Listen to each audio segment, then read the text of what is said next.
Welcome to Inside Aesthetics, the world's leading podcast for injectors and cosmetic businesses. I'm Dr. Jake Sloan, an aesthetic doctor based in Sydney, and I'm joined by my co-host and good friend David Segal, an entrepreneur and an aesthetic business mentor. Each episode of IA showcases unfiltered conversations with guests from around the world.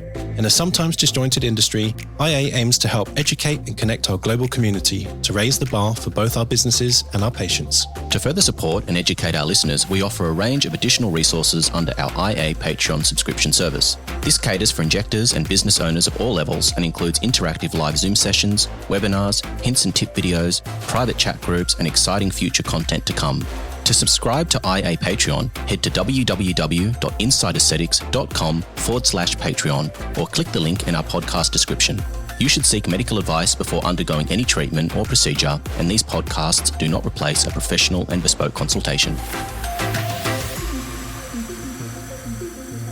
All right, David, so it's Tox Talks Chapter 7. That's a tongue twister. Tox Talk Chapter 7. How are you today? I'm good. How are you? I'm very well. I've been really excited about this one, and I can't wait to introduce our guest. But You've been teasing me about it since you got back from Miami. I got excited in Miami. So when I went to AMWC in, I think it was February this year, I did a couple of talks, and as always, when you go to a conference, you want to soak up whatever new knowledge you can find. And I wasn't expecting my brain to be re-scrambled. But Dr. John Joseph, who we've got on today, did that. And he had me on the edge of my seat for a good 20 minutes. And I was like, this is truly revolutionary. Yeah. So, what's the question? The question is, have we been dosing our patients correctly with toxins? Well, the title of his talk was, we've been doing toxins wrong for the last 35 years. Oh, okay. And I thought, well, you got my attention now. Yeah. So people just pulled over on the side of the road. What is happening here? So anyway, let's introduce our guest, Dr. John Joseph. How are you today? Very well, and yourselves? We are wonderful, and it's a pleasure to have you. Now, first of all, I want to talk about who you are, what your background is, and I'd love to know how the hell you got involved in all of these trials. So tell us your background. Well, I started out as a head and neck surgeon, and then I did a fellowship in facial plastics, and I was supposed to go back to the University of Chicago to do academia, and the gentleman I trained with in Beverly Hills, very well-known, famous guy, kind of asked me if I wanted to stay on in his practice, so I did. And as I grew and became more involved with the minimally invasive stuff, this product called Botox came on the scene, and I adopted it fairly early. 1991 was the first bottle purchased and used. And since then, I started to develop a clinical trial business. And I fast forward to 7 years ago where I quit doing surgery. All I do now is clinical trials and research. Right. And what motivated you to start taking on toxin treatments? Because how many years ago did you say it was? 1991. 1991. So we're looking at nearly 30 years ago or more than? More, 32. More than 30 years ago. So, I mean, if you said to someone today, I do Botox, no one would raise an eyebrow. You like that? But back then, right, well, we're talking about Gene Carruthers, we're talking about Michael Caine. This is the very, very early days. So what made you think that this was a good idea? Because there was no path before, there was no massive industry and all these billions of dollars being spent. It was fringe, I guess. So where was your head at that time, and what made you decide to pursue it? Well, I was fortunate. I listened to a talk by a Dr. Bill Binder. Yeah. And he also was an early adopter, earlier than me. And I listened to his talk and I thought, well, this is pretty interesting. And I also said, what's the negative? Because if you looked at the science, this completely wore off and you were no worse for it after, at that point, 3 to 4 months. So it prompted me to give it a whirl, give it a try. And when, obviously you only have to use it once or twice to realize this is really amazing. Yeah. Is Bill Binder still around? Like, what was his background? He's not, I think as he should, he's found more interesting things to do, basically enjoy life. He still practices, but not nearly like he used to. So he's doing fly fishing now. Living the good life. He's in Utah a lot. Yeah, right. We ask because David and I have sort of realized that we should almost do like a legacy history or a pioneer type episodes of getting these real early adopters on to talk about, the why. Because I remember we had Jean Carruthers on a long time ago, and she said that she presented her findings at a big derm conference, and everyone thought she was mad. They thought she had lost her marbles because, she's injecting this toxin into people's faces for something really frivolous. I did some inverted commas there if you can't see me. So, yeah, I mean, I imagine your colleagues probably thought you're a bit mental, when you're an ENT surgeon and a surgeon doing other types of things. Well, I was told I was going to be run out of town by many of my colleagues then. Right. And then I would say to them, hey, have you tried this stuff Botox? And they truly looked at me like I was a madman and said, you're going to be run out of town for this, man. Are you sure you know what you're doing? Wow. And that's when I would say, did you read the science? And of course they hadn't. Yeah. So that's okay. It's crazy, isn't it? There's so much dogma involved in the science, well, everything really, but you go back through history and look at all the crazy things that have, or what we thought was crazy at the time have now become normal, but we just seem to be continually, hesitant to new ideas. Why do you think that is, just from a science perspective? It's easy not to change. Yeah. It's harder to change. And I think that will be the key takeaway of this whole talk, to be completely honest. It's easier not to change. Yeah. So anyone new to these Tox Talks, if you're a new listener, we've gone through several episodes where we focused on a particular toxin, and we've got an expert who uses that toxin to talk about it. But this one is going slightly off-piste, and we're going to be talking about how we've been using all of them wrong, according to Dr. Joseph. So how did you get involved in the trials? I mean, you said 7 years ago you're not even doing surgery at all anymore. So how do you get invited to become a researcher, or why did you become a researcher? Well, because I embraced botulinum toxin early, I soon developed a huge Botox practice. I was injecting myself 650 bottles a year of this. And so because of that volume, when Medicis wanted to start clinical trials to bring Desport to market, they just said, hey, would you like to do a clinical trial? And I didn't even really know what they were talking about. Right. So they handed me the protocol. They handed me the budget. I looked at it and went, sure. And after doing one, I turned to my wife and I said, I had no idea that this income source existed. And I'm going to push it to see how far I can go with it. 7 years ago, I quit doing surgery. Wow. Can you give us some idea of, 1991, your average patient's probably never heard of this stuff. Your colleagues think you're mental for doing it. How did you develop that practice? How did you advertise it? How did you talk to people? What was it like then? Because it's so normal now. Well, it would take 20 minutes in the beginning to convince a patient to allow me to inject them. And I then printed out a 2-page sheet because I got so tired of saying the same thing over and over again that before I would see them, they had to read the sheet. That made it much easier because then I would say, okay, did you read the sheet? Yes, I did. Great. Do you have any questions? They all invariably did have questions, but not nearly as many. And the results speak for themselves. So once they got injected and their friends saw it, then their friends came in. So it actually, initially it was difficult. There was quite a bit of resistance. But after a year or so, it was pretty easy because they brought in their friends. Yeah. And how were you treating these initial groups of patients? What were the protocols that you were given? Obviously, we understand the 2.5 standard dilution that's been accepted. Maybe after today that's going to change. But where did those initial protocols come from, and how did you sort of process them and sort of roll them out into your clinic and decide that they were correct and appropriate for patient treatments? Well, I mean, the Carruthers, of course, are the pioneers of this treatment, and that was on label. So, first of all, Allergan couldn't even talk to me because I wasn't doing it for therapeutic indications. So even though I was buying 650 bottles a year, they wouldn't even come into my office. All right? Wow. So then I would talk to guys like Bill Binder, and I also would read any papers that would come out. But the established on labeled the volume of reconstitution was 2.5. So I just assumed, well, that's got to be correct. And I created the hammer, the universal hammer that we all had, 2.5 cc's in a 100-unit bottle, and everything looked like a nail to me. So using that solution, I just kept beating the indications with it as best as you could to get a good result without adverse events. Mm-hmm. Yeah, I remember Jean shared that, and she still does a 1 ml dilution for 100 units, but she said in that initial pivotal trial, they had a couple of arguments. Some wanted 1 ml, some wanted 10 ml. And so I think 2.5 was just like an average or a median of all of those arguments. So it was a bit arbitrary. It wasn't, inverted commas, scientifically backed. It was just kind of an agreement. Is that your understanding? Oh, I know Jean and think the world of her.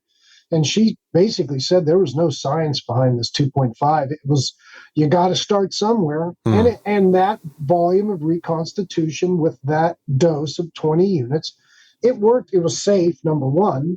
And number two, it worked pretty well. And you could monetize it quite easily. And it was repeat business. So it worked very well for a very long time. Yeah. Okay. Fair enough.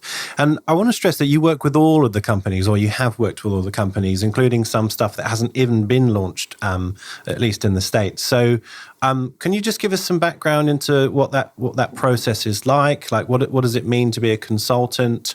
How much work do you do? What do you do day to day? How long do these trials take? All of that sort of stuff that we as injectors never really get to see.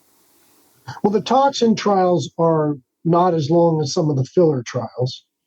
And they can be as short as, the type E is in eBay trial. That was real short. That was, in a sense, 4 months. Mm-hmm. And some of the phase 3 trials, the repeat dose, those can last 1.5 years plus or minus. So they don't last awfully long. And all the toxin trials, once Allergan got Botox approved for aesthetic indications, all the other companies pretty much piggybacked on that protocol because it was the path of least resistance through the FDA. Yeah. And that was your goal and mission, is to get through the FDA. So you just did what Allergan did, who were the pioneers, obviously, of toxins. And that same format was used repeatedly and still is used repeatedly, even up to Hugel when they did their clinical trials. To get their product approved. It was 2.5 in a 100-unit bottle. I'm pretty sure I did the trial, so I forget it. But yeah, so that was the format used because it was the path of least resistance. Yeah, it's interesting because I often liken the units of Botox to almost be like the US dollar. They're like the currency that everyone sort of mentally thinks by. Yeah. And you're right. Maybe that's just the easy way of doing it, because if it's done before the FDA themselves understand what that means, that language, and it's just easier to not change. What do you think? If it's not broke, don't fix it, right? Yeah. Yeah. So often pharma companies get a bit of a bad rap for, the marketing spins and all the money that they make. But I mean, it might be good to get some insights from you into terms of, how much work and effort goes into these clinical trials. Like, just give us a bit of an understanding of what's involved. Well, the sponsor who you're talking about, right? Not me, not an investigator. You're talking about the sponsors. Well, it's a Herculean task to get the FDA to allow you to do phase 2 and phase 3 pivotal trials for approval. The amount of money you're spending is mind-blowing. I mean, $20, $30, $40 million. Now, that's just for like the phase 3. You have to do a phase 2 trial. It may very well take $50 million to $75 million for a sponsor to get through phase 2 and phase 3 trials with the toxin. Do you mind explaining what phase 1, 2, and 3 are for our listeners who may, Well, phase 1, there's animal. Phase 1 is safety with humans. Phase 1A or B is escalating dose. It's always safety. Safety first, escalate the dose. From the phase 2, then, because of the dosing trials that you did in phase 1A and B, the company, the sponsor, has said, basically, this is the dose we want to now expand the number of subjects and see if this is the way we want to go for phase 3. So they make larger trials. If the data supports safety, number one, efficacy followed, and it looks like a go, then phase 3 starts using that protocol. If they have to modify it, they may have to do a phase 2B. But if they've done it right, a phase 2, then they can go right on to phase 3 and get an approval. Right. And how long does this normally take?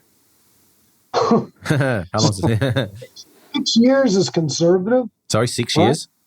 6 years is conservative. 8 years, somewhere between 6 and 8 years before you get approval. And I guess what we didn't mention, which is kind of obvious, there's that 50 million plus for those trials, but also they've got to develop a product, and that's got to, market it. Yeah, exactly. Yeah. I mean, this costs probably hundreds of millions, really. Yes. $100 million start to finish with the marketing and the production, and yeah, for sure. Wow. Yeah. So it's useful to see it from the other side. Like you said, pharma often gets a bit of a bad rap, but I think that there's a massive risk and money involved in this. Yeah. That's the way it goes. So, on to the topic of today then. So, we've been doing toxins wrong for the last 35 years. So, maybe you could just give us some sort of insight into what we mean by on-label, because just to set the scene for maybe people who are newer to injecting, they don't even understand what that means. What is on-label and what do we mean by off-label, and what are the implications of doing off-label? Well, the on-label is the protocol that was used in the pivotal trials, the phase 3 trials, that the FDA agreed to allow a sponsor to conduct.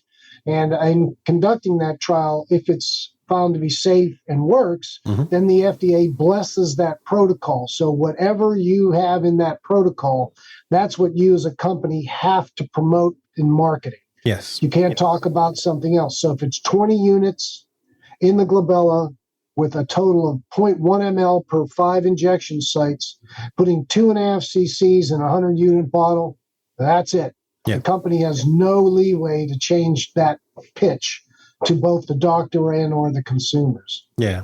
And that's really important because, I'm a trainer. I'm sure you've trained in the past, John.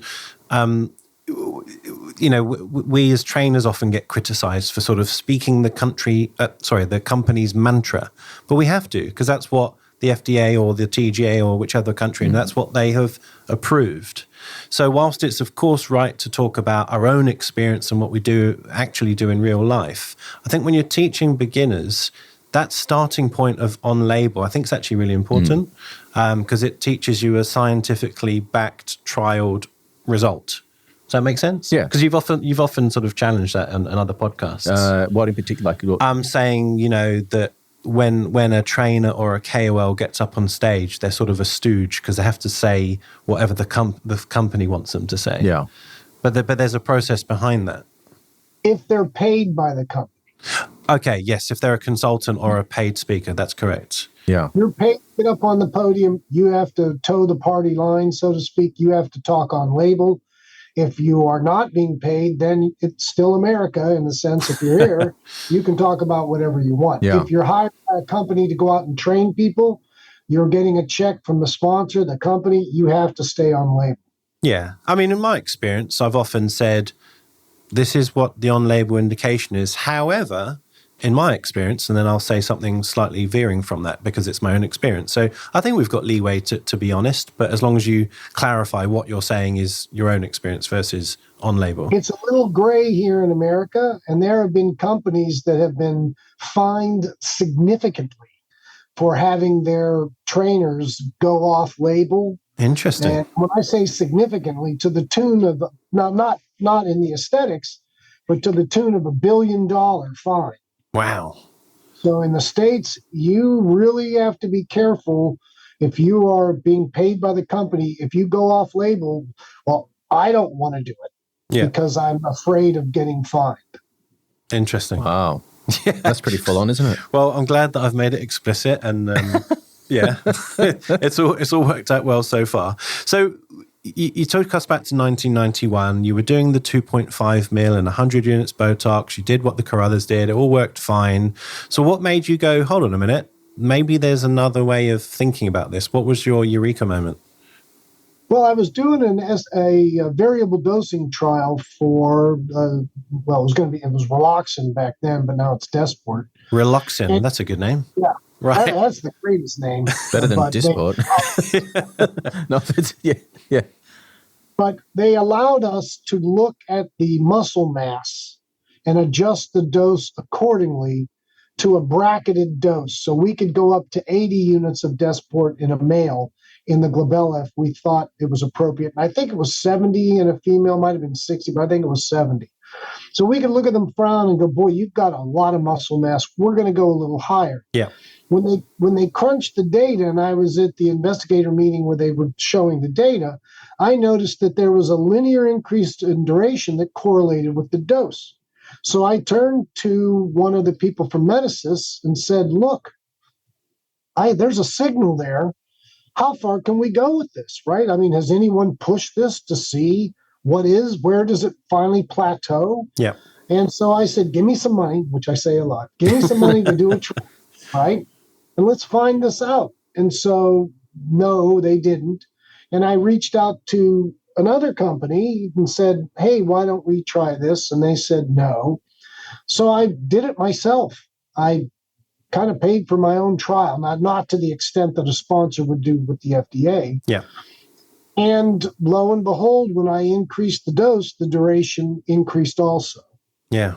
And so then I pitched it to Medicis and said, look, guys, it works. I did this myself. Here's the data. Clearly, as I increased the dose, the duration increased. What do you think? Nothing. For years. I do mean years. Right.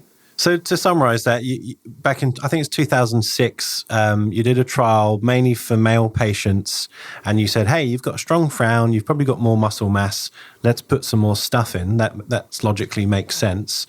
And you noticed not only the result was better, they had a controlled frown line, but it lasted longer. And you thought, well, this is, pretty amazing. Surely the company would say, this is fantastic, let's explore it more. And they said, no, thank you. Did they say why? What was their reason for saying no? It's easier not to change. Right. Okay. Interesting. They were making money. They were doing well. Their launch was a little tough in the beginning, but they were gaining market share. And I don't think they wanted to change anything right then. It was a little too scary. I didn't have, I believe, the credibility that I do currently. Also, in all fairness, so that, they go, well, this one guy, he's nice. He seems like he's smart, but, we're okay with where we are right now. Yeah. I took some notes from one of your slides, and I think your trial was, it's quite simple, but it proved the point. So you had, I think, 10 subjects, moderate to severe frown lines, and you upped the dose from on-label up to 100, 125, or 150 units. And lo and behold, the 150 units lasted, well, almost double the on-label dose in terms of longevity of the result, which is pretty spectacular, really. Yeah. But I just find it weird that the company went, nah, not interested. I find that bizarre. And now it's so timely because, of course, we've had a 6-month toxin now on the market, Daxxify, and everyone's like, oh, isn't that interesting? But, we knew this, almost 20 years ago with the work that you were doing. So I find that fascinating. I mean, big companies make unusual decisions all the time. We've spoken about this kind of stuff. You never know what goes on in boardrooms and what agendas and other factors that we may not be aware of. But I mean, it sounds bizarre to us, but yeah, I'm sure they had their reasons. So I think there was an 8-year period before Galderma took over Dysport from Medicis. I think I can't remember what year that was. I think 2009, but at some point, they started listening to you. So tell us about that trial. Well, finally, Galderma got it. And as soon as Galderma got Dysport, I, on my own dime, flew to Dallas and pitched them and said, look, guys, come on. This totally makes sense. Give me some money. Let's do a trial. So we did it. And it clearly showed that increasing the dose married to also decreasing the volume of reconstitution was safe and extended the duration dramatically. Yeah. So again, I kind of thought, this is great. Now this study, and I did it at 2 sites. I made sure that there was another site, Dr. Ed Williams and Allison Pontius in New York. I made sure there was another site to give it credibility because I could easily be accused of proving myself correct. So I insisted there were 2 sites, and both sites got identical data. That's actually a really good point. How do you, when you have a conviction in your mind that, you think onto something, it's very hard sometimes to step away from your own internal bias, even if you don't mean it to sort of be biased. So what sort of things can you put in place in a trial to sort of, get rid of that bias? You've said, obviously, having it multi-center, you have it double blind, but what can you do personally to sort of step back from the process and stop being tunnel visioned? Don't lie to yourself. That's true in life. It's also true in science. Mm-hmm. If it isn't what it is, then it isn't. And you have to accept that. I do a lot of investigator-initiated trials because I'll have some idea, I'll pitch it to a company, they'll think it's correct, we'll go ahead and do it. It didn't work. You just have to own it. That's right. It. And it's hard because you are really tempted to lie. And clearly in science, we know there are trials and investigators who have lied, who falsely recorded the data and the results because they couldn't accept that their idea and concept was not valid. Yeah. So the biggest thing you can do is don't lie to yourself. And I think that's true in life in general, but especially in science. Mm-hmm. That's such a good point. And I don't know if you're comfortable talking about this. We can chop it out if you're not. But obviously, you're a paid investigator. It's your job now. So do you think there's ever a conflict of interest because of that? I mean, I know you work for all of the companies, so to some extent that removes, being biased to one or the other. But what do you say to people who might criticize and say, well, you're paid to say that? Well, I've never lied about any data on any trial, for sure. Yeah. And I believe most of the sponsors know that. And in fact, I have told sponsors partway through a trial that you should stop this trial because it's wrong. All right. Not safety, but because the protocol's wrong, that you're not able to capture the data, the efficacy, and you should stop. And one company did. I'll give credit to Galderma. I told them they were doing a Plateau trial, and I told them the way this protocol is and the way things are going down, you are not going to get good data. You need to stop it. You're wasting your money. They did investigate it a little bit, but they actually said, he's right, and they stopped the trial midway through it. It was a phase 2 trial. Great. And then, of course, what did I do? I said, give me some money. I think I figured out a way to fix this protocol, and I did. And it's going to be published in JDD in January. And I call it a standardized approach to injecting the platysma because it's one of the muscles that people have played around with. Adverse events occurred that were significant. Everybody ran to the hills, ran away from the indication. But I figured out a way to safely do it and get a great duration. So that, there are times when what a company is doing, you have to have integrity and not just take the check. Because by stopping the trial, I also lost money. Yes. Right. But the right thing to do is to tell the truth. And so I hopefully have a reputation for doing just that. Well, the next fad is the Barbie Tox for the traps. So maybe develop a protocol for that one. Some things are just a little too out there for even me. Yeah. I tend to push the envelope, but that's one I just thought, really? So, the Barbie Tox. Can I ask you, John? Obviously, intuitively, you put more stuff into a muscle that paralyzes it, it should last longer. I mean, intuitively, that sounds like it makes sense. But we've always been taught as injectors, when we do our sort of basic science, when you're learning how to use a toxin, that, it works on the SNAP25, et cetera, but really what's happening is after about 3 or 4 months, you get new little nerve endings growing and the muscle wakes up again. So what is your proposed mechanism for how it's lasting longer? And, is it just the same thing but just more delayed? Or what is the physiology behind why it works longer? Well, I think we've been undersaturating the nerve. Right. We've been injecting enough to cross a threshold where clinically there's no contraction. Now, we do get sprouting. We do see that. But the sprouting itself, these twigs that come off are very ineffective. And they're actually very short-lived because the body actually, after a while, starts to pull them back in. I think sprouting, if you think about it, sprouting is more likely a reparative mechanism that is due to trauma rather than chemical deinnervation. Because the caveman, or when we were still in the evolutionary ladder, we didn't have Botox or Dysport. And most of the time we needed to reinnervate a muscle was from trauma. Yeah. So the chemical denervation is a different creature.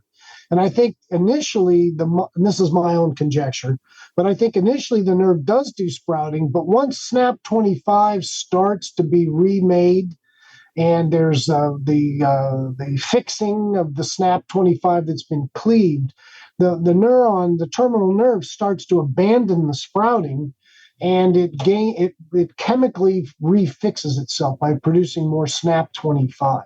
So that's what I think happened, and I think we've been under-saturating the nerve so that that process more rapidly occurs. If we give more toxin, more SNAP25 is cleaved, the toxin hangs around a little while too. It isn't like it goes away in a day. The light chain of type A toxin stays active for quite a while. And also SNAP25 is not produced just in the soma of the nerve, because it would take so long to go all the way down the axon. There's endoplasmic reticulum in the axon too. So SNAP25 starts to get replenished, and those that have been cleaved are already starting to get replaced. And I think that we were crossing the threshold. We were giving enough toxin to stop it for a while, but we weren't going all the way into the end zone as we say here in the States with football. We might have crossed the goal line, but we needed to push all the way back to the end of the goal line, of the end zone, so to speak, and then let it start to repair. And it just took longer to get back into the playing field. That's how I looked at it. Got it, David? Yep, I understand. I've watched a bit of American football, so I got that. We're good. Anyways, so going back to that first trial that Galderma eventually took on, I think you published it 2016. By the way, guys, Yes. if you're listening, we haven't even asked Dr. Joseph, but we wondered if we can invite you back to do a webinar with us where we could show some data, some slides, some pictures, because a lot of this stuff is, it's great to listen into in your car, but maybe you want to see it. Yeah. So I think if you're keen, we can do a webinar where we can do your talk. Perfect. Yeah. Thank you for asking. No, that'd be great. Yeah. So that trial, what did it basically show? How longer could you extend the on-label dose to, if you doubled the dose, tripled the dose? What were the sort of durations of the effect? Well, it depends on what yardstick you use to measure duration, right? Some are return to baseline. Some are a 1-point improvement by the investigator's assessment, or a 2-point improvement, 2-point composite improvement, going to mild to moderate, and or going to a none to a mild. Is that a responder? So there's many different yardsticks that are used to say it worked, right? Yes. My own personal favorite is a 1-point improvement from the clinical investigator when 50% of the subjects have still a 1-point improvement, evaluated on the validated scale by the principal investigator. That's where I personally look for as the duration, right? But when you look at it in general, we've been accepting 3 to 4 months as a duration. It's double that. Again, depending on which yardstick you use. It's anywhere from 6 to 8 months, depending on how you. That's actually a really good point, and maybe I'll ask you, David, because you're sort of the lay perspective. Often patients come back, and you've owned businesses where they say it didn't work. And, subjectively, you can very clearly see that it did, and you've got photos to prove it. But when you're going through a trial, sometimes it has to be a 2-point difference from, severe to mild or whatever. So what's your experience in sort of, trying to appease the FDA when really you can see a difference anecdotally, but the FDA won't accept it because it's not a 2-point change or whatever, John? Do you struggle with that sometimes, sort of proving effect? Well, the FDA has never absolutely said, to my knowledge, that in order for you on your package insert on label to claim a duration, here's the yardstick we want you to use. I don't think there is one. Now, the FDA is leaning more and more towards a 2-point composite improvement. And what does that mean? That means both the subject and the principal investigator have to say that the subject went from a grade on their baseline validated scale 2 notches over, 2-point improvement in order to be a responder. And then they measure 50% of that when whatever amount becomes a responder, when there's a 50% decay rate to that initial amount that we're a 2-point responder, they drop the line down on the duration, and they're tending to lean towards that, as saying that's the duration we're going to allow you to put on a package insert. But see, that's not fair because it's a very stringent, it's an extremely high bar, and that's not what was used in all the trials done up until recently.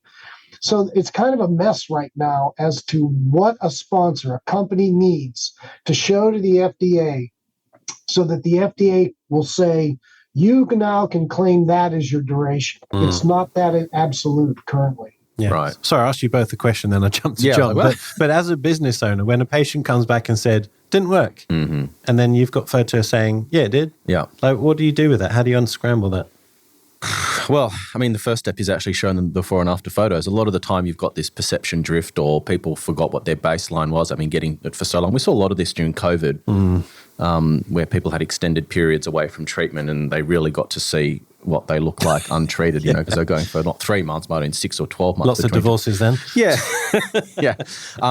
So it's, I think, and this is why, you know, clinical photography is so important and making sure that you're recording your clinical notes correctly and all those kinds of things. So often it's just a process of educating the patient, getting them to come in, showing them before and after photos, explaining that, you know, it's not an exact science, that, you know, you will start to get some movement returning. It's, you know, your face is an evolving canvas, you're aging, your muscles are getting stronger over time. So a lot of it is just communication and having good, reliable clinical photography. Good advice. Yeah. Yeah, I often find these FDA or maybe TJ bars, like you said, John, I find them too arbitrary. You know, what a patient wants is to look better.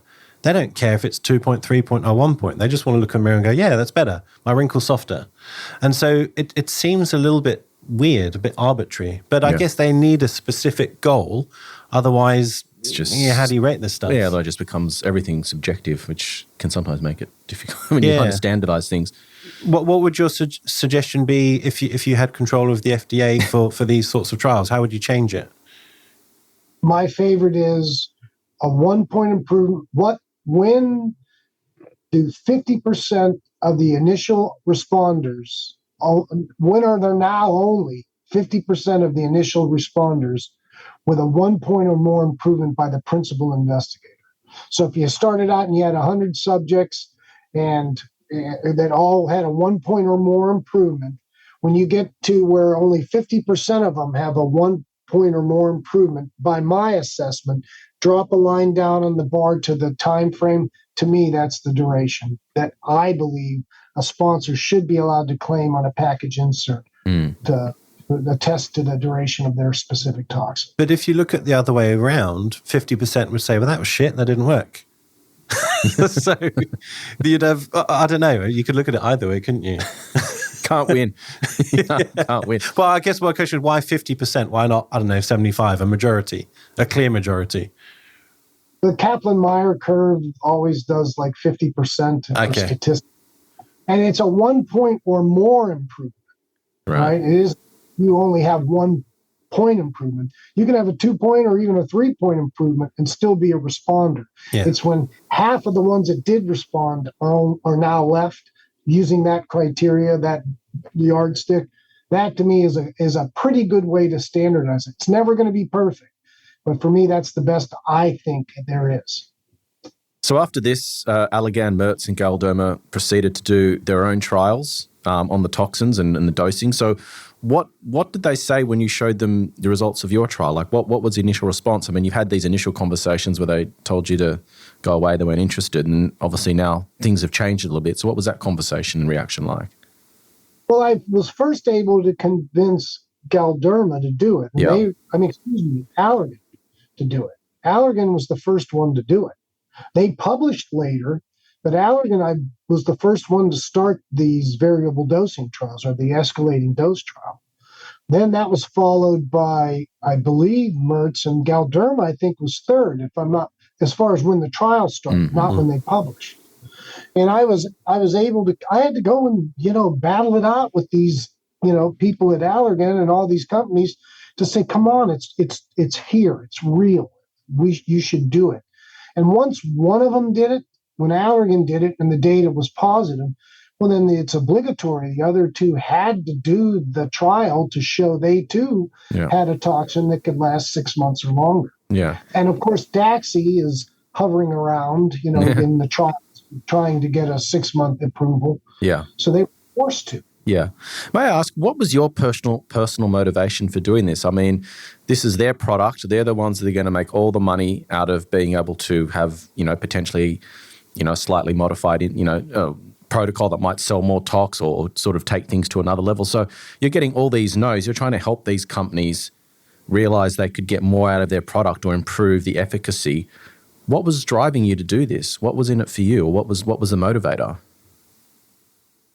Fun. Okay. Well, I was fortunate that when I was busy doing facelifts in Beverly Hills, I lived beneath my means, invested well. And once I really didn't feel the need anymore to make more of something I already had plenty of, money. Now, I'm not Elon Musk by any means. Then I said, well, what do you want to do with the rest of your life? And to be honest with you, the aesthetic patient kind of changed their nature a bit since I started. And at some point, I just said, I can't do this anymore. I like science more than having a very busy private practice. It was my own choice. Yeah. So it's what I wanted to do with the rest of my life. I wanted to have fun and enjoy it more. Yeah. So that's why I phased out of surgery and that, and let's figure some stuff out. Yeah. Let's have some. Just you raised an interesting point there in that response about the profile of the general aesthetic patient changing. How do you think they've changed? Not for the better. Right. Okay. Unrealistic expectations, the social media, the selfies, all this stuff where I'm just like, I felt there were times I was going to jump out of my skin when a patient would get me in the exam room, pull this thing out, and start showing me 600 pictures of themselves with various contortions of their face or whatever. Yeah. And I just thought, John, you can do better than this, right? Yeah. Because I'm just not enjoying this as much. So they became very intense. Yeah. And unrealistic expectations. Yeah. What do you think, Jack? Is that an accurate? It's real. I mean, I've seen it. I certainly wasn't. I was only 11 years old in 1991, but I've seen it. I started injecting 2008, in the UK, and it was really small. No one was really doing much filler. We didn't even have cannulas at the time, and expectations were low, but good. The results were great. I liked what I saw on my patients, and they loved the results, and it was a happy transaction. Yeah, and everyone was good. Yeah. And then it's just become more and more complicated. Of course, we're doing more treatments, more products, more different parts of the face, and the fact that you can take photos and even things like this, like look at each other on Zoom. I'm looking at John, but, when we first started using Zoom a few years ago, it was very difficult to not look at yourself and go, oh, shit, I look like crap today, and get too overly critical. It's just the technology has been amazing, but there is a side effect to it. Yeah. Do you think we'll kind of adjust to it and things will go back to some kind of equilibrium or normal? Is that a word anymore? Yes and no. I mean, things like this, we're now used to Zoom, and I can give it. Don't care anymore. But I think the expectation will always be higher. Results get better, products get more niche, adverse events get less, and so the bar is always raising. And so that paying customer who might spend thousands of dollars on some filler or some tox or whatever, they're not going to be happy with an average result. Mm-hmm. They're going to want more. So it does put more pressure on more risk, and I think John's made a very sensible decision to just step away from it. So how do I sign up for clinical trials, John? I'll join you. If I would have known it turned out as well for me doing that, I would have done it sooner. Yeah, for sure. Yeah. Do you miss the patient interactions at all? Well, I still have a bit of a private practice. I've been doing this since 87. Right. And so I have my legacy patients that, by the grace of God, I left Beverly Hills. I moved out of that. I'm in a suburb of LA, far away from Beverly Hills. And a lot of them followed, right? And good for us both, because we've become friends. I've treated them, their daughters, their grandkids, everything. So I'm fortunate that the private practice I have left are really quality individuals that I can deal with and like I said, we're like friends. Yeah. I still have a bit of a private practice. The research patients are a totally different creature. Yeah. They're very appreciative of what they're getting. They get paid to get thousands of dollars worth of treatments done by me. So they're a very, very different creature to deal with. Yeah. Much more enjoyable. Yeah, no, that's such a good point. I don't suppose you could just give us a quick snapshot of that Allergan trial that you mentioned. I think it was just for the glabella, can't speak today, and you did the on-label 20, but then you also did 40, 60, 80 units. So again, just summary of that trial, please. Well, as you increase the dose, you increase the duration, but it started to plateau. You can't give an infinite dose and get an infinite duration, right? There is some point where if you go from 60 to 80 units, yes, the duration extended, but 2 weeks. And so financially, it just doesn't make sense with the current pricing of toxins here in the States that for 2 extra weeks, you pay $400 extra, right? Yeah. So the sweet spot, right, in this curve to me was around 40 units.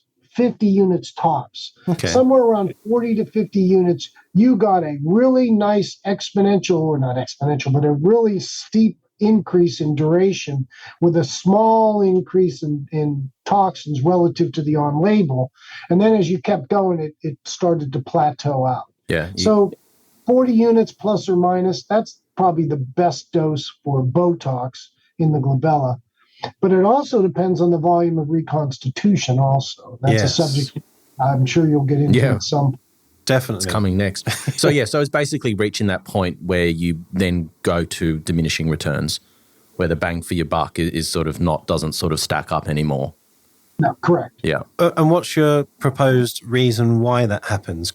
I think it's because you've saturated it all. You've got every motor end plate completely saturated with toxin. You've still got the light chain from type A toxin floating around in the cytosol down by the motor end plate.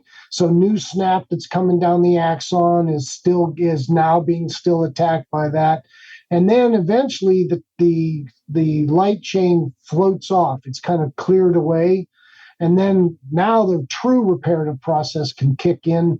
And so once you've completely 100% saturated, that's the best you're going to get from a single injection. Yeah, right. Fair enough. I'm curious to know what the patients were saying in these trials. You've identified with whatever toxin, up the dose to a point, plateaus, but you get 6+ months, maybe 8 at best. So that's a bit of a paradigm shift for your patient because, all of our patients are used to coming 3, if not 4 times a year for their toxin. And suddenly you're saying, well, actually, you pay me double and I'll only see you twice a year. Can I add on to that question? Yeah. Sorry. Were these, first of all, were these patients that in these trials, are they people that regularly get aesthetic treatments? So that's the first thing I want to know. And secondly, were they told what to expect? Or were you just doing the treatment and then they were reporting what was happening? Because I'm just trying to think about, placebo effect and all those kinds of things. Sorry, Jake, I hijacked your question. No. Yeah. It's a fair point. Yeah. And I would assume it's a double blind, so you wouldn't know what they've got. Right. The subjects don't know what they're getting. It's clearly described in the informed consent, the nature of the trial on some level. So it's not like they're completely blinded to the concept. They're completely blinded to what they're getting. But most of the patients, when I say most, probably 60%, 70% had previous toxin injections, but there's a year washout. Right. They couldn't have had any for a year, but there were some that were toxin naive also. So, as far as a placebo effect, I don't believe there was a placebo arm. I can't remember. Isn't that horrible? But I think they got toxin. It was either 20, 40, 60, or 80. But, there might have been a placebo. I don't think so. Yeah. Okay. So back to my question. So you've got a patient who maybe has already had tox in the past, they've had a year washout, but suddenly they've got to like 7 months and they don't need a repeat dose. That's kind of weird for people. Yeah. It's great, but it is a bit of a mind shift. And, and for us injectors and businesses, maybe we'll come to that at the end, but different patient flow, different way of juggling your diary. So what are your thoughts on what the patients were saying? Well, they loved it. Are you kidding me? Who comes into your practice and says, I want a shorter acting filler? Well, yeah, no, I think filler's different, but the expectation it's going to last longer anyway. It's not going to be 4 months or 3 months. But tox, it's been the same, for 35 years really. So to suddenly change that, even though it's good, it's still a change and it can unnerve people, or I assume it would. I don't know. Well, my experience has not been that, meaning the only concern they have when you talk about this is, well, if I get a problem, will it last longer? Yes. Which is somewhat legitimate, but if you look at the adverse event profile from all of those trials, I told Allergan in particular, when I was trying to convince them to do it, I'm like, this is where it comes into the field of effect and the volume of reconstitution. Yeah. I said, no, not only will you not, you won't have an increase in adverse events, but I'm going to tell you it's going to be less. Yeah. Because you controlled the field of effect by decreasing the volume of reconstitution. You can't get lid ptosis if no toxin gets to the eyelid. Yeah. And the ptosis rate in the Allergan trial was 80% less than the pivotal trial that got it approved. And I told them this before we started. And so when you give this larger dose, the patient is somewhat afraid that they'll have a longer lasting adverse event. But then you have to try to explain to them, no, I'm injecting it more concentrated. So believe it or not, it's probably safer. Yeah. And it's a bit of a pitch, but they get it. If, it doesn't take long for them to understand this concept. Do you think there's any potential for, less experienced injectors who, don't know their anatomy as well as they potentially should? I mean, I know that a lot of the time in clinics that I've owned in the past, you'd get patients that came back with unusual results or they got a no response, and often a retreat would fix the problem. And then, of course, we get the excuse, oh, it must have been a bad batch of tox or something along those lines, right? And often they haven't, gotten to the muscle belly or they haven't hit the muscle correctly. So, almost having it more diluted in some ways, I know you're saying it's not as accurate, might give people some leeway not to be quite as accurate or quite up to speed in terms of hitting the muscle directly and in the right way. So do you think there's any risk for someone that's less experienced to potentially run into problems with a higher dose when they're not really that good on their anatomy or not as experienced as they should be? If they concentrate it, no. Okay. Or, if you control the field of effect, again, if no toxin gets to the levator muscle, you will not have lid ptosis. It's impossible, right? Yeah, I really want to unpack what you started with, John, because there'll be some people listening who maybe sort of didn't quite understand. So in your trials where you did the double dosing, triple dosing, etc., the key was that you used less diluent or you reconstituted it tighter. I think you used the word before. Focused, sorry, that's the word. So you've got more tox in less volume. So it's more like a precision-guided bomb than a scatter bomb in sort of military terms. So back to your question, David. If you've got a laser-guided bomb, you're going to get less collateral damage. Oh, yeah, I just sort of meant it like not just as much in relation to like eyelid ptosis, but just in terms of getting asymmetry or just missing something or... I guess, well, let's ask John. Did you find that... I mean, David was asking before this podcast, frontalis, I don't think we've discussed in any of your studies, or I didn't see it mentioned, but that's a tricky muscle for many injectors. And if you do a higher dose in frontalis, there's potential more risk of dropping and asymmetry and Spock brows and all the rest of it. So what's your experience of upping the dose in a frontalis? As long as you decrease the volume of reconstitution, this concept, believe it or not, I tell people you do not have to change where you're currently injecting or how at all. Okay. However you're injecting Botox now or any botulinum toxin, don't change a thing. double the dose and cut the volume of reconstitution in half. Start with that. And I don't even ask them what dose they're using. Yeah. And I don't even ask them what volume of reconstitution it is. I go, you need to make a leap of faith here. And you got to try it. Don't change where you're injecting at all, but double whatever dose you're using, provided they're on label and whatnot. Yeah. And cut the volume, whatever you're using, in half. And you will see that you're able to safely inject the same muscle that you've always been injecting the same way. And the good news is your duration extends. I still inject the forehead and get problems with, a Spock eye or some, it happens. When I first started doing Botox injections in the early 90s, I did the forehead as a 2-stage procedure. Right. I told them right up front, you're going to do it. You're going to come back in 2 weeks and I'm going to adjust it. And I did that for probably 3 or 4 years until I finally went, I think I can do this in one go. But even today, I had a lady that came in. She had a little more here than on the other side. Yeah, it happens. It's life. It's a tough muscle to get perfectly right all the time. Yeah, and you've got so much variation from individual to individual. People with short foreheads, long foreheads, males, females, different brow profiles. Yeah, it's a lot of variance. But you won't see an increase in adverse events from what you're currently getting. Yeah. That's the Yeah. So you came up with an equation. I don't want to get it wrong, so you can quote it. But what is your equation to sort of explain this concept in one sentence? Field of effect is equal to the volume times the dose. Right. So the field of effect is how far the toxin is spread and affected the underlying muscle. Yeah. Now, you can control that field of effect 2 ways.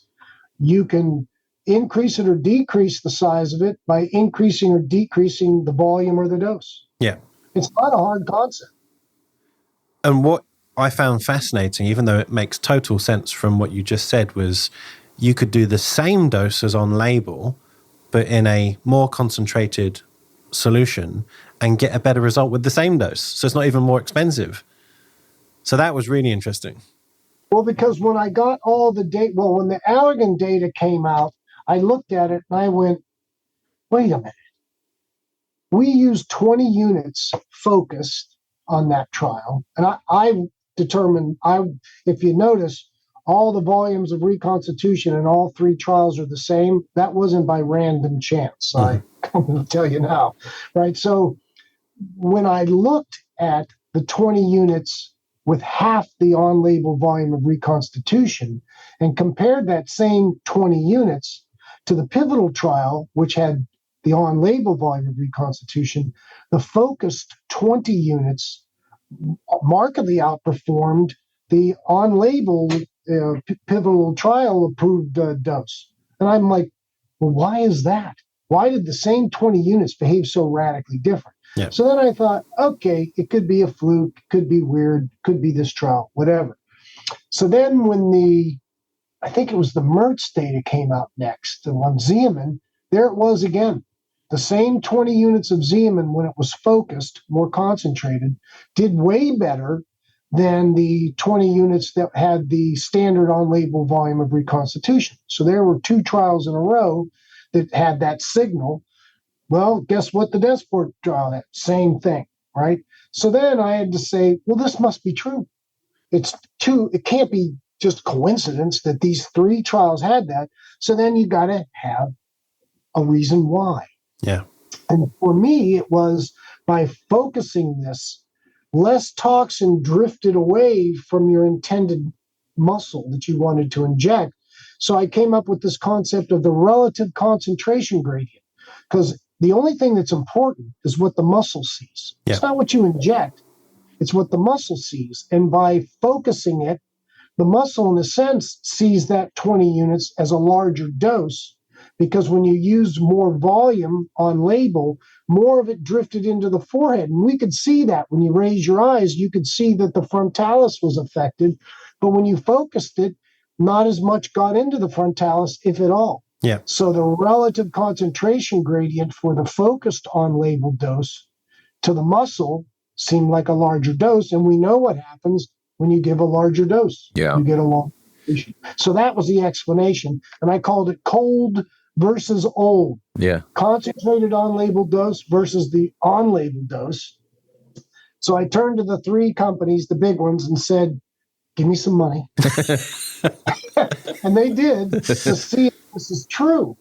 And I think I overzealously focused the first 2 trials, and I concentrated it too much because it didn't show that same effect to be true. There were some problems, though, when you get down, I kiddingly say, to the quantum level of toxin injections, instead of general relativity, the world of the large versus the world of the small, that the syringe now becomes a problem. Yeah. Because it's not able to deliver effectively what you need to do. And so the third trial that I did, I backed it up to the volume that was used for those escalating dose trials, the 0.25 ml as the total volume to put it in, and that worked. It showed that the 20 units that was in the 0.25 ml total volume to put in the glabella, half the on-label volume, worked better than the on-label dose. So cold worked better than old for the third trial because I loosened it up a little bit. I let the field of effect enlarge a little, and then the syringe was able to do a better job of delivering it where I wanted to go. If you guys are listening thinking, wow, I don't fully understand, we'll put this in the slides when we do the webinar with John. Well, that kind of leads... Sorry, John, what are you saying? No, but I think that then explains it, because when I saw the first 2 trials, I thought, I think I've focused this too hard. Yeah. The toxin isn't getting to the whole muscle now. I've gone too far. You can run an equation both ways, right? Yeah. If too big, it can be too small. Yeah. And I think that's what I did. And when I loosened it back up to the volumes that we used for these escalating dose trials, it worked. I remember your slide, which made me laugh when you described that. It was the Goldilocks and the 3 bears, and you said the porridge was either too hot or too cold, and the dose that you just spoke about was in the middle. It was just right. Yeah. So, yeah. Well, that kind of leads us on to sort of the next question, which was, after you sort of had done these and sort of initial trials and come to these conclusions, you sort of hypothesized that maybe we should be looking at different reconstitutions of different parts of the face. And in your presentation that I had a look at last night that Jake kindly sent to me, you gave this amazing, it was an experiment, I guess, with the perioral region where you injected 90 units of Dysport, which sounds absolutely astronomical. So can you talk to us about that a bit? I mean, that's 9 times what your average injector in Australia would do. Yeah. So that's way beyond normal. Yeah. So tell us about your patient's experience. Well, see, now I'm fortunate. One of the good things about aging, in a sense, is you get hopefully smarter, but I have patients that have been with me a while. And so I thought to myself, when we take 1 volume of reconstitution and put it in a bottle, we've created 1 hammer. And then we try to beat every nail, every indication in the face with it. Well, my God, look at the difference in the muscles. That's just stupid. Sorry, stupid. And so I said, there's got to be a proper dose and volume of reconstitution, essentially for every indication. So I started talking to my colleagues about that. And of course, I'm getting used to it, or I've been used to it. They look at you like you're crazy. And then I said, well, how can I get their attention? Because I did that initially at the Vegas cosmetic meeting when I started. I injected a whole bottle of Dysport, a whole bottle of Botox, a whole bottle of Dysport, and a whole bottle of Xeomin on myself 30 days before, and said, look, but I focused it, right? I go, look, you can do this. It's not crazy. So I said, I need to do something similar to that. So I convinced the patient to allow me to inject 90 units of Dysport into the upper lip, because I said, okay, what is the toxin that most people feel spreads further than others? I think that's Dysport. Yeah. Whether it's true or not, I don't know, but the general consensus would be Dysport. Then I said, what is an area that is the least forgiving? The upper lip is in that small group. Yeah.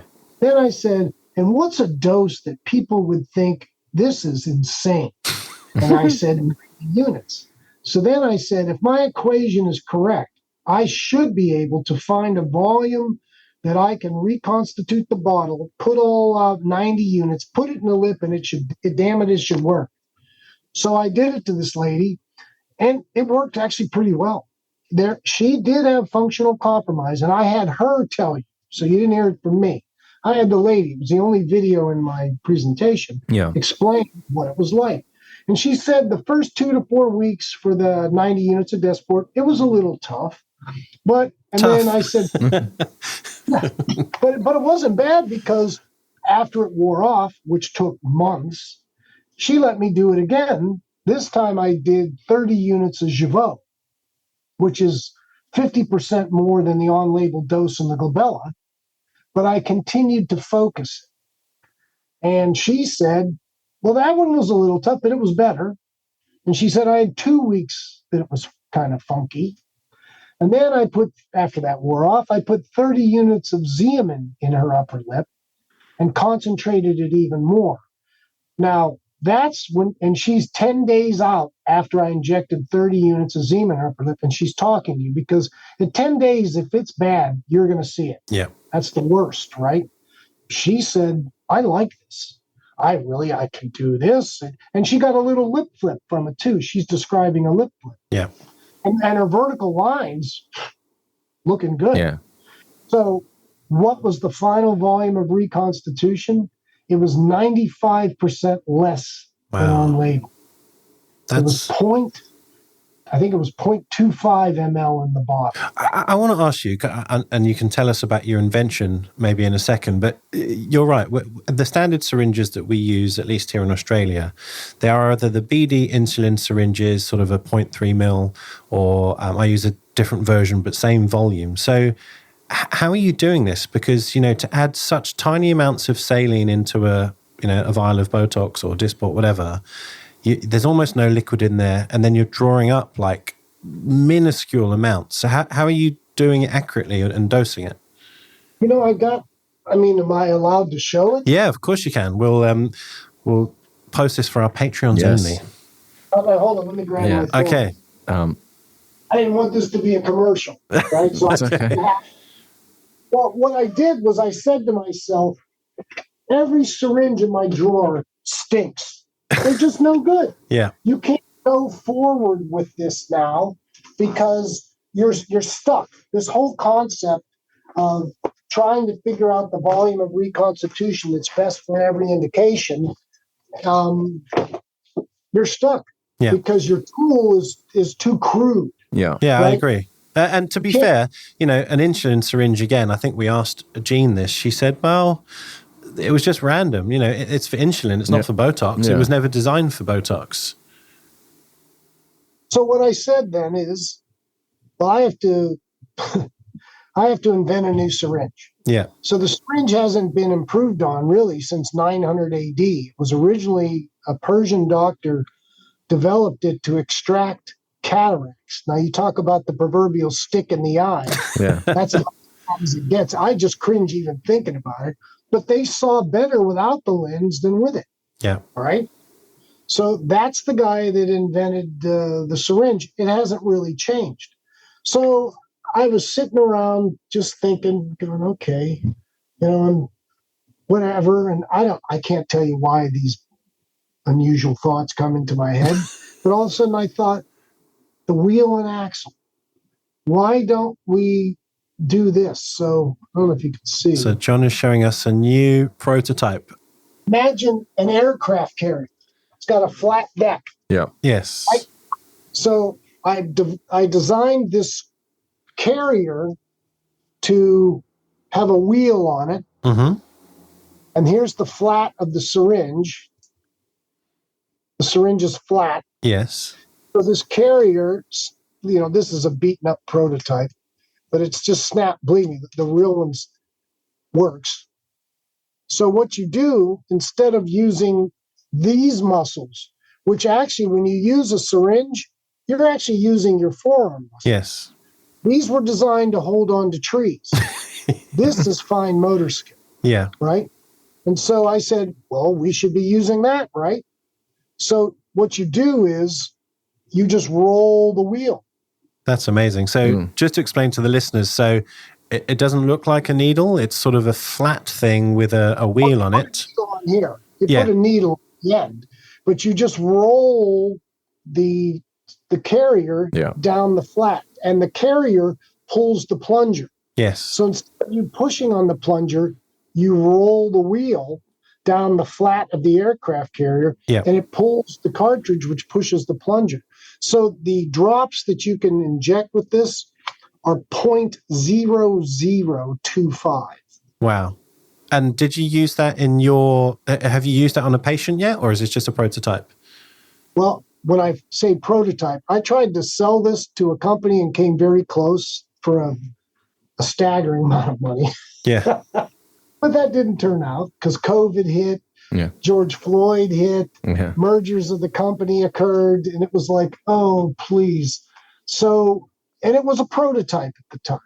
And I call it AccuTox. That's the trademark name. Yeah. So I had AccuTox 1.0. And so I said, you've got to make a decision. Are you going to carry this through, or are you just going to throw it in a drawer and say, oh, well. So I manned up and did it, wrote some checks. This is now AccuTox 5.0. Right. And literally, I've made the aluminum. If you don't know anything about injection molding, which I didn't, now I have a PhD in it. I'm at the part where I've made the metal molds. I can now make 1 million of these, right? And I'm just about ready to tell them we're ready to go. Start to mass produce them. When I say ready to go, 30 days. It's been 6 years that I've worked on it. Well, we would love to partner with you. Yes, and also, help you with your rollout, your trials, whatever you need. Because I sent you the patent, right? Yeah. Oh, perfect. Yeah.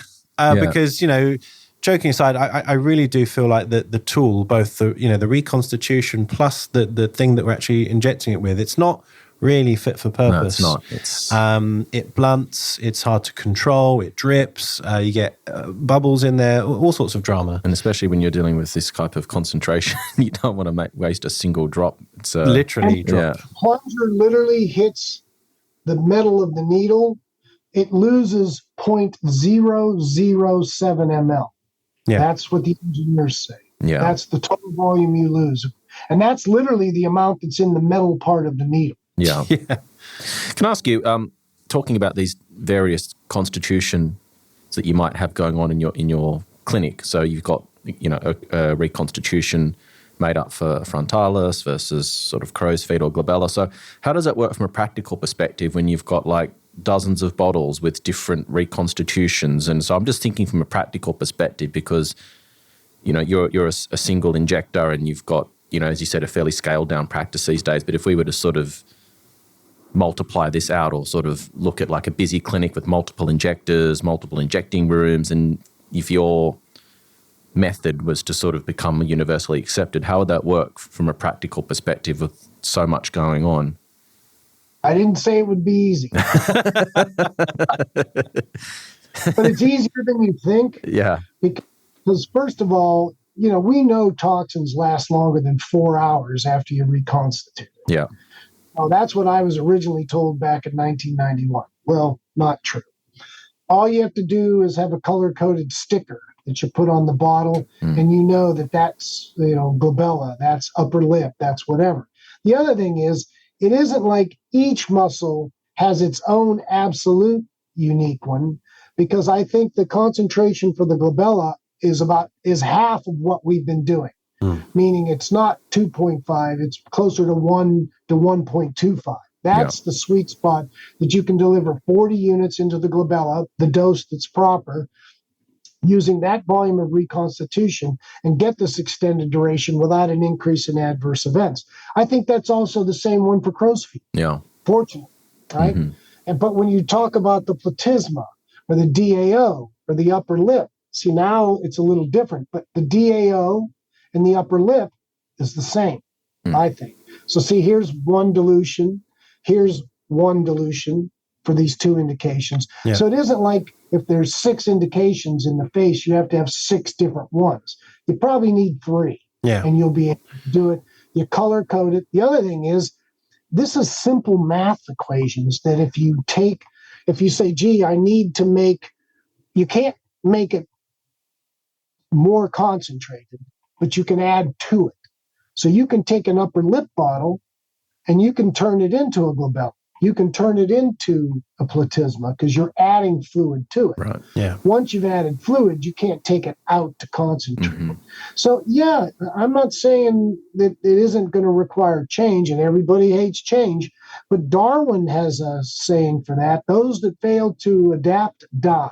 Yeah. And I think that if this catches on, which is going to take years, I don't expect this to be next week, but I think eventually this is going to raise the bar for the injectors, and it's going to allow you to differentiate yourself from everybody else. 100%. If you want to be the best that you can be, you're going to have to embrace this one way or another, I think, because it really is the best way to do it. Well, it's the same concept with ultrasound, John. I mean, that's not a new invention, but a new introduction into our industry. And there's been a lot of Jake and I have spoken about it lots. There's been lots of pushback from people not being on board with the idea of ultrasound because it's difficult. You've got to learn a new language. So this is kind of the similar concept, right? This is a very immature, underdeveloped industry when you compare it to other disciplines within medicine and science. And so, progression of time is progression of knowledge. And as you said, if you want to be the best, then you've got to be prepared to do things that other people aren't. That's just the way life is, right? Have you ever been to Australia? Have I? Yes. You want to come back? We'll do a course. Well, I mean, genuinely, this is quite novel for even experienced injectors. And I think it'd be cool to do a day course where we just walk through this slowly and actually do it on some models. I think it'd be really cool. Film it, yeah. I'll have my syringe then. Yeah, exactly. You bring the 5.0 with you. I was kind of thinking of a graded way of someone who might want to do this, but in a staged way. So you could do the same dose in the cold reconstitution. So that's less of a leap. It's just less liquid, but keeping the dosing the same. So it doesn't feel double the duration. Correct. What I'm seeing is you're going to get about a 20-25% bump on the duration by simply concentrating. Which is kind of good. It's like baby steps. Yeah. Training wheels. And then the next one would be, double the dose in the cold dilution. So then you're really going to extend it to, 6-ish months. And then if you want to get wacky, do John's 90 Dysport around the mouth and really start playing around with it. But I think that would be like a nice graded way of introducing it without completely confusing yourself. Yeah. And I guess we'd be remiss if we didn't kind of talk about the commercial side of this. And I can hear injectors in their cars or in their homes yelling, going, well, this means my patients are going to come back less often. And how am I going to charge for this? Am I going to charge, more? How are you going to practically and commercially roll this out, and what are the implications? And I heard your arguments, which I thought were very thorough and well thought out. Patients would like less needles in their face. Obviously, they've got better things to do with their time than to drive back and forth from your office and sit in your waiting room. Having something, I give 20% discount to take the larger dose. Right. Okay. Because Einstein proved time is money. I'm kidding. Yeah. But I give them a 20% discount if they double the dose. So I don't double the price. I give them 20% off. Mm-hmm. And there's this table that I have that shows that over 10 years, you actually are injecting the same number of units. Yeah. And even though you take a 20% discount, which you'll say, well, I could have made 20% more money. You made 20% less money with 50% less work. Yeah. And life's hard enough. It's harder if you're stupid. Why work twice as hard for, when we work twice as hard for 20% more money? You can work half as much and only lose 20%.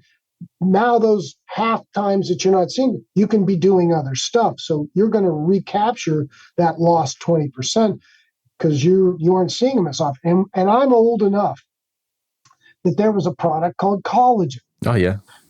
Yeah. And that was it, right? And then this new product came out called Restylane. And the same argument was said by everyone. Oh, woe is me. Why would I use Restylane? It's going to last so much longer. I won't see the patients. I'm going to go poor and my kids won't eat. No, that's not what happened, right? Because patients saw a value in it. More people came in that wouldn't because collagen only lasted, 10 minutes. And so they came in because these products lasted longer. And then you have so many more modalities to offer them now than you did back in 1990.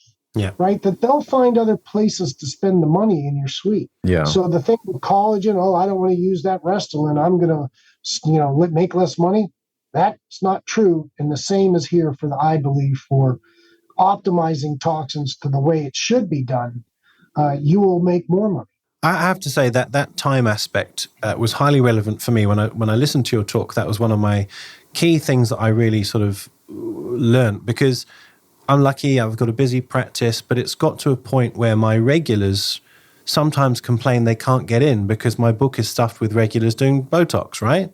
And so if I can halve that time or free up half of my diary and see people, for less but earn a similar amount, that's amazing. Yeah. That's truly, you know. And for people that are injecting that aren't doctors, so for all your nurses out there who need to get scripts and need to pay for that script every time, Yes. there's a cost saving there. And then I think just from an ethical perspective, I mean, we all stand on our high horses and say we're all about patient safety, we're all about doing the best things by the patient. Well, then this shouldn't even really become a factor. Yeah. If you truly believe in what you say and you're all about the best for the patient, then if there's a protocol that's come out that has proven to be safe, effective, With less adverse effects, then you're not being true to your word if you don't take that on for commercial reasons. And I think, the bottom line is if you do what you do with passion, do it for the right reasons, and your patients are getting the best that they can possibly get, the money will take care of itself. Yes. Yeah. Yeah. I agree completely. Yeah. You can't buy time. No. You just can't. And we struggle with this podcast. Like literally week by week, we're scrambling to get things done. So if we can That was in my lecture. The most valuable thing you would sell is your time. Yeah. Yes. Can't make more. Yeah. Can't make more. Well, to finish this podcast, I've got one or two questions. What toxins do you stock in your own clinic and why? Well, this is where I have to be Switzerland. All of them. All of them. You told us at the very start, I can say what I want and no one's going to come and kill me. I also cannot pick a favorite because you know why? Because you can make all these dogs do the same trick. Yeah. Absolutely, you can. You can. As some people say one's better than the other, and I'll say why. The duration or whatever. But you just didn't figure out how to dose and dilute it properly. Yeah. You can make them all, and those studies proved it. All of those high escalating dose trials showed, without a doubt, they all can do the same thing. Yeah, it's like that old saying: a bad tradesman always blames his tools. Mm. I can tell you which toxin I use. The cheapest one I can get. You must be on a pretty sweet deal, being one of the researchers for all of the companies. Oh, no. But what I'm saying is... Extra black diamond. Yeah. all do the same thing. Why would I pay, X for one bottle and 2X for another? Yes. Now, I'm going to buy it for X. If I can make these two dogs do the same trick, whichever one costs me the less, that's the one I'll use. Well, that was sort of my point, really. At the end of the day, if you can use all of these tools well, it comes down to cost for you rather than what does the patient get, because the patient will always get a good result. So I often scratch my head and wonder why someone would stock 6 different toxins when you can be a master of one. Yeah. But everyone's different, and sometimes you get patient preference. They ask for the new one, or they ask for the one that they're used to, and that's fine as well. Yeah. So what do you think the future looks like? You sort of said that it's going to be a while before this becomes universally accepted as best practice and it's everywhere. But what do you think needs to happen to get that message out, and what kind of barriers do you think are still there? And hopefully this podcast will help get the word out there, because we do have quite a few people listening around the world now. So at the very least, it'll get people to prick their ears up and at least think about it more. But how do you think we get the message out, and how long do you think it's going to take? Well, the trials helped. But that's only information that goes to a physician. One of the things that helped was when Daxify launched, because they did promote an extended duration. And of course, the consumer loves that. I mean, again, who comes in saying, I want my toxin or filler to last shorter? No one. I can tell you, no one in my practice. So that helped a lot.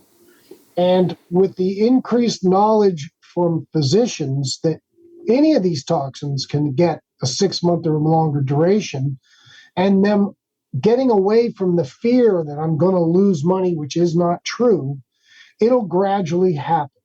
The consumer, though, once they're educated, they're the ones that are going to drive the bus. Yeah. Because they're going to tell the doctor, well, wait, you don't know how to inject this so I can last 6 months, but the guy across the hall can? Thank you very much. Thank you very much. Yeah. Darwin has so selected, I'm going across the hall. Yeah. One final question for me, and I'm not sure if Jake's got anything else, and it's kind of, I probably should have asked it sooner, but this whole concept of resistance, which has become more and more spoken about and reported again, how true is it all? I'm not too sure. There's probably lots of factors as to why it happens. But if you're increasing someone's dose, is there a risk that we could potentially see more instances of resistance? Because I know the jury's kind of still out. Is it dose dependent? Is it duration or frequency dependent? So what are your thoughts on that? Well, no one knows if it's dose duration, dose intervals, the time interval, or both.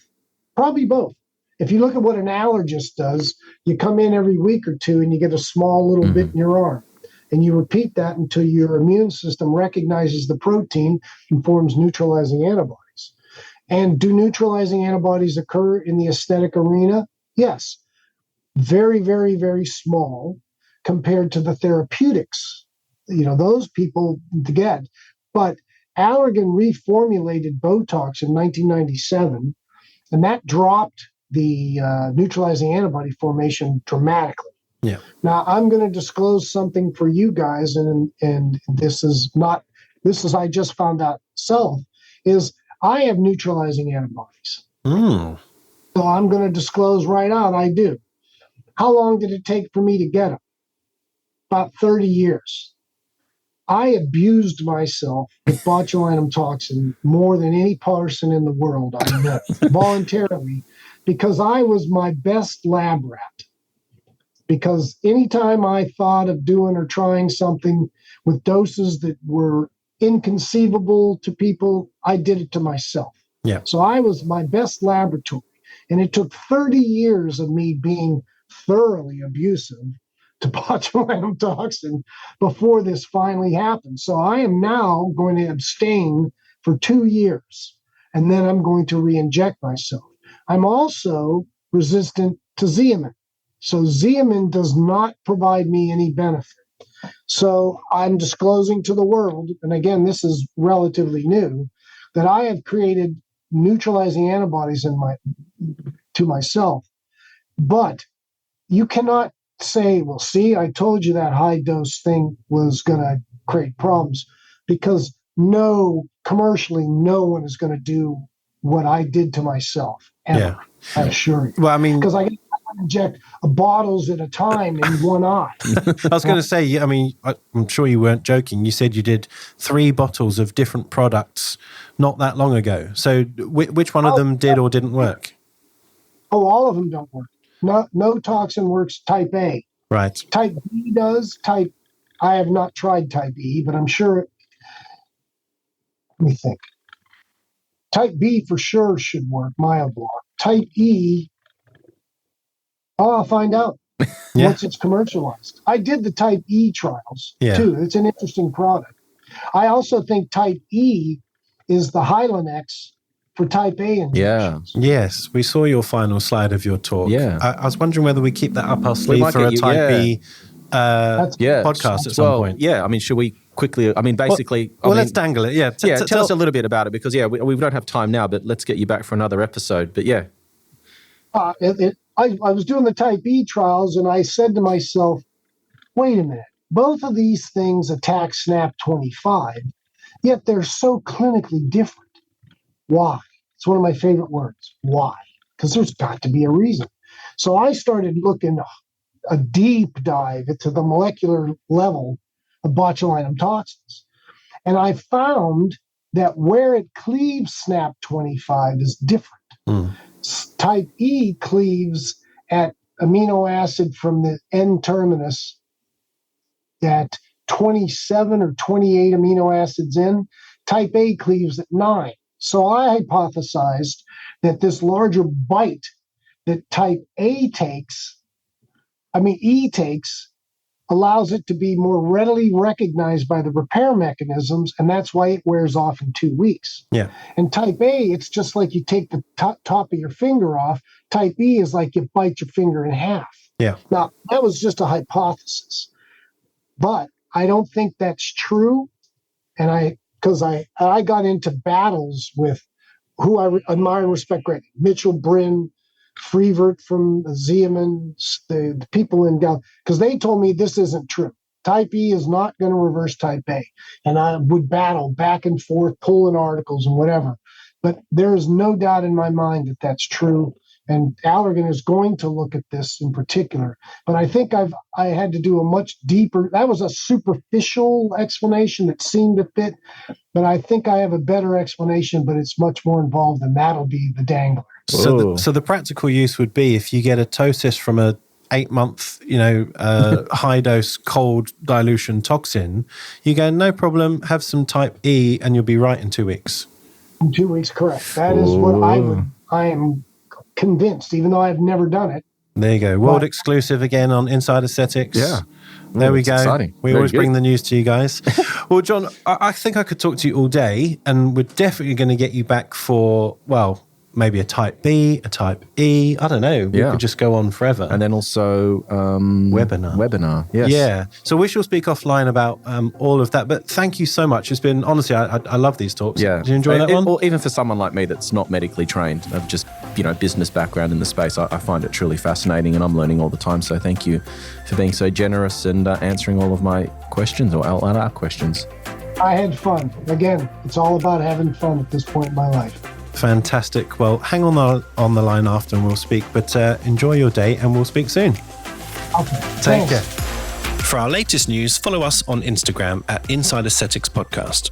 If you want to get in touch with myself or David, follow us on Instagram as well at Dr. Jake Sloan and David_Inside Aesthetics. Join our IA Patreon platform for invaluable business and injectable education. Get access to our global community of like-minded professionals, live and interactive Zoom sessions, hints and tip videos, webinars, and more. Head over to www.insideaesthetics.com/Patreon for more information.